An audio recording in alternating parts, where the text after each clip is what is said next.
Hey there mga my love spices! Thank you so much for always staying here with me in the channel, babe. So before we start our content pala, is we're gonna take a look at yung most energy na kumukonek sa'yo, Pisces. So, isa lang, no? Yung ate ritong kukunin kung sino lang yung pinakamalakas na kumukonekta sa'yo. Okay? So, before we start this reading here, guys, no reminders na hindi ito for everybody. So, just pick up only the messages you think are for you. And of course, this is timeless as well. And at the end of the day, always have your free will, okay? By the way, meron pala tayong new channels. Ang mga links ay nasa description box. Kaya kung interested kang tumambay there, welcome na welcome din po kayo. See you there! Yun nga mga babes na by the way, ako po pala si Yan. Welcome, welcome. At sa mga returning at pabalik-balik ko rito mga subscribers and viewers, thank you so much because you're always here with me. I really do appreciate you guys from the bottom of my heart. Okay? I love you all. Saranghayo. So yun nga, now let's get into your reading. So, Spirit and Angel guides, Archangel Michael, maraming salamat po. This is for Pisces. Tell me who is this energy connecting with Pisces here? Sino po itong kumukonect ng malakas kay Pisces? Who is this energy? Can you please show me? Archangel Michael, thank you so much for being present here in this reading together with the angels and spirit guides. Pisces.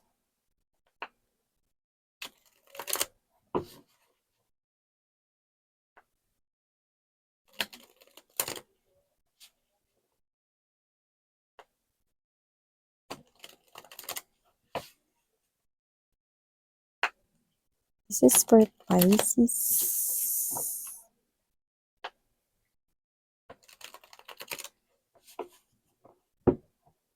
Okay, so let's go ahead and check this, no? Ano ba yung gusto nitong person na to sa inyo at bakit ba siya kumukonect sa inyo? Bakit siya yung nakuha natin na pinaka-kumukonect sa iyo? So, ilatag muna natin ito lahat, Pisces. We have here the Four of Wands.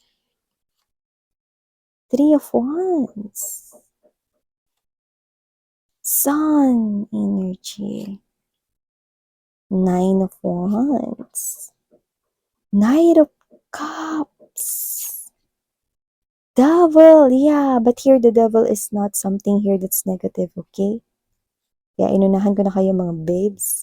Have here the Hanged Man. The Emperor right here. Okay? Yeah, this person here, no, is meron ngayon nangyayari na something here, no? Meron siyang kinakaharap ngayon na medyo mahirap na mga issues sa kanyang life, no? Pagtapos nito, nakikita ko, no, napapalapit na siya sa'yo with the full card energy right here. Emperor, this person here is someone successful. And this person here is strongly connecting sa inyong energy because this person here is the person that you will end up marrying with. This person here will be committed to you in a very happy and beautiful relationship, and this person here will definitely love your presence with the sun energy. This person will definitely give you flowers, no, and will give you butterflies in your stomach. So in short, makakaramdam ka ng mga kilig moments sa taong ito, no? Dahil bibigyan mo siya ng kilig at kulay sa buhay niya, bibigyan ka rin niya rito ng kulay at kilig sa iyong life. Ang taray, Pisces, at kung sino siya rito, malakas ang energy na matagal na rin niya, no, na ikaw na nagugustuhan, no. So, pwedeng hindi niya na sinasabi ito sa'yo dahil may mga kinakaharap pa nga siya rito, mga problema or issues, challenges, conflicts, no. Gusto niya munang matapos yan, no, dahil ayaw ka niya ritong madamay or ayaw niya rito, no. Hindi dahil baka mapagbuntungan ka niya or what, no. Hindi siya ganun, lalo na pagdating sa'yo, no. This person here likes you so much that he or she cannot go on a day without seeing you, without viewing your photos. I think ikaw ang wallpaper niya sa kanyang desktop, sa kanyang laptop, sa kanyang cellphone. So whatever the case may be, kahit iPhone or Android ang gamit niya, it doesn't matter. Mukha mo ang nandoon. Yan. Yung iba nakikita ko rito 'no, na kung sino 'tong person na 'to 'no, isa ka sa parte ng kanya ritong magiging new chapter or new book ng buhay niya 'no. So ngayon medyo may mga pinagdadaanan siya rito 'no, at nakikita ko na medyo mahirap ito sa kanya 'no, kasi puwedeng, may mga issues rito na parang siya lamang ang tanging dapat humarap nun, 'yan. So, nakikita ko naman na kahit medyo magiging challenging 'yan sa kanya, malalampasan niya 'yan dahil isa siyang emperor, okey? Magaling siyang mag-isip, matalino siya, marami siya ritong plano, strategies para magawan ng solusyon ng mga problema niya. At ang maganda, yung mga plano niya 'no, alam niya na agad yung magiging kakalabasan nun. So, definitely you're dealing here with someone intelligent, 'yan. So, doesn't have to be na kasing IQ niya si Einstein. Pero this person here is someone 'no, na nagfo-focus sa solusyon at hindi sa problema. So kung sino man siya nakikita ko rito 'no, na, kung meron man siyang mga tinatamasa ngayong success, yun ay dahil sa kanyang sariling pagsusumikap 'no, at nakita ko rito na posibleng nakapagpatayo or nakabili na rin siya ng sarili niyang bahay or baka yung bahay ng pamilya nila 'no, siya po yung bumili niyan or siya yung, um dahilan kung bakit sila nagkaroon ng sariling house. So, if wala pang sariling house 'no, this person here is already paying attention to buy one, 'yan 'no. For his or her future or for his or her family, may bahay tayo nakikita rito na pini-purchase or ipi-purchase niya 'no. So, whoever this individual is, nakikita ko mag-o-offer siya sa'yo in the future ng isang napakalagkit na tingin 'no, pag-ibig 'no, sa'yo. Sa future nakikita natin ito 'no. So yung iba nakita ko rito na talagang, hindi naman sa inintay niyo siya or what 'no, kasi yung iba parang hindi niyo naman alam na may gusto sa inyo 'to 'no. So hindi ko naman nakita na pinag-antay niya talaga kayo 'no, pero siya nakita ko naghintay siya. 'No?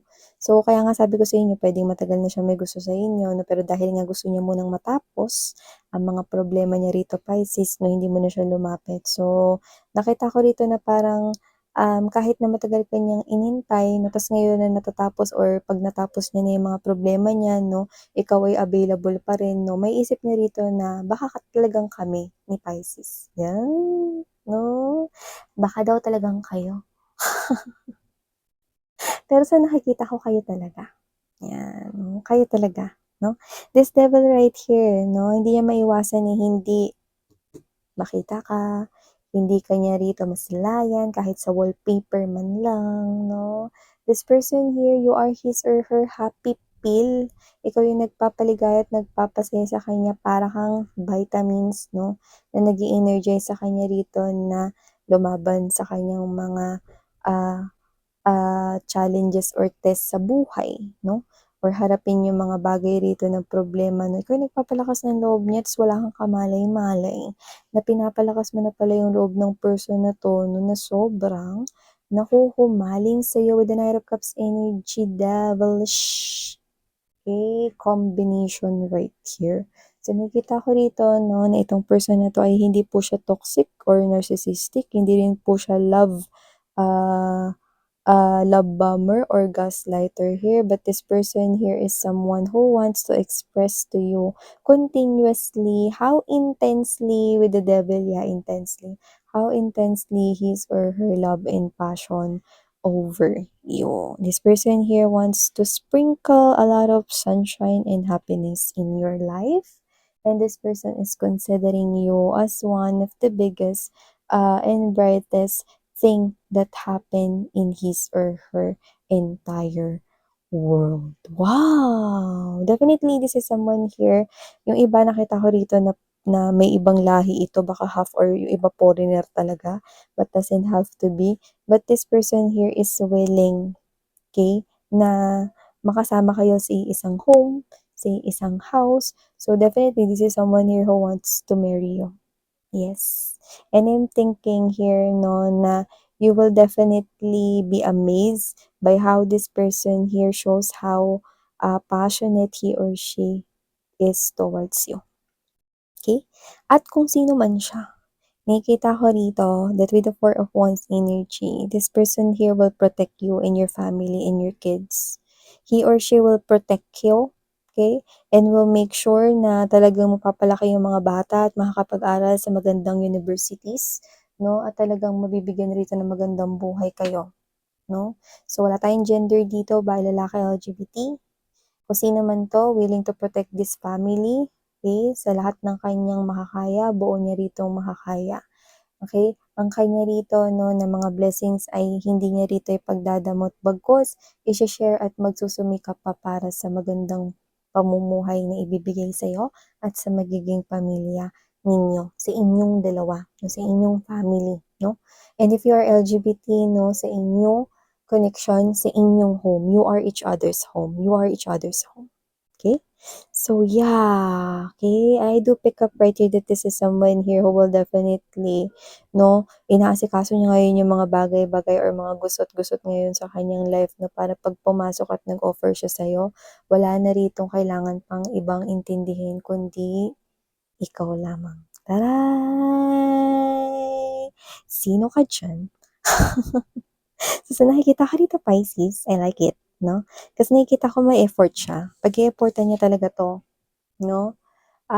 Talagang wala ng keme-keme. Talagang iingatan niya yung connection ninyo, no? Magsimula sa hi hanggang dun sa will you marry me, no? Nakikita ko rito ang paghihirapan niya yan, no? Magmula dun sa hi or magkakakilala, pagkakakilanlan pa lamang ninyo hanggang sa dun, umabot na kayo dun sa will you marry me. Definitely. This person here, no? If you say yes, and I'm seeing that you're gonna say yes, this person will definitely take this connection to the forever. Wow. So yeah, claim this beautiful message right here. Someone here is connecting to you intensely. Why? Because this person here has lots of love for you, Pisces. Okay? And I know that you deserve this type of love. Of course you do, honey. Okay? So thank you so much. Sarang Love and Light. 안녕.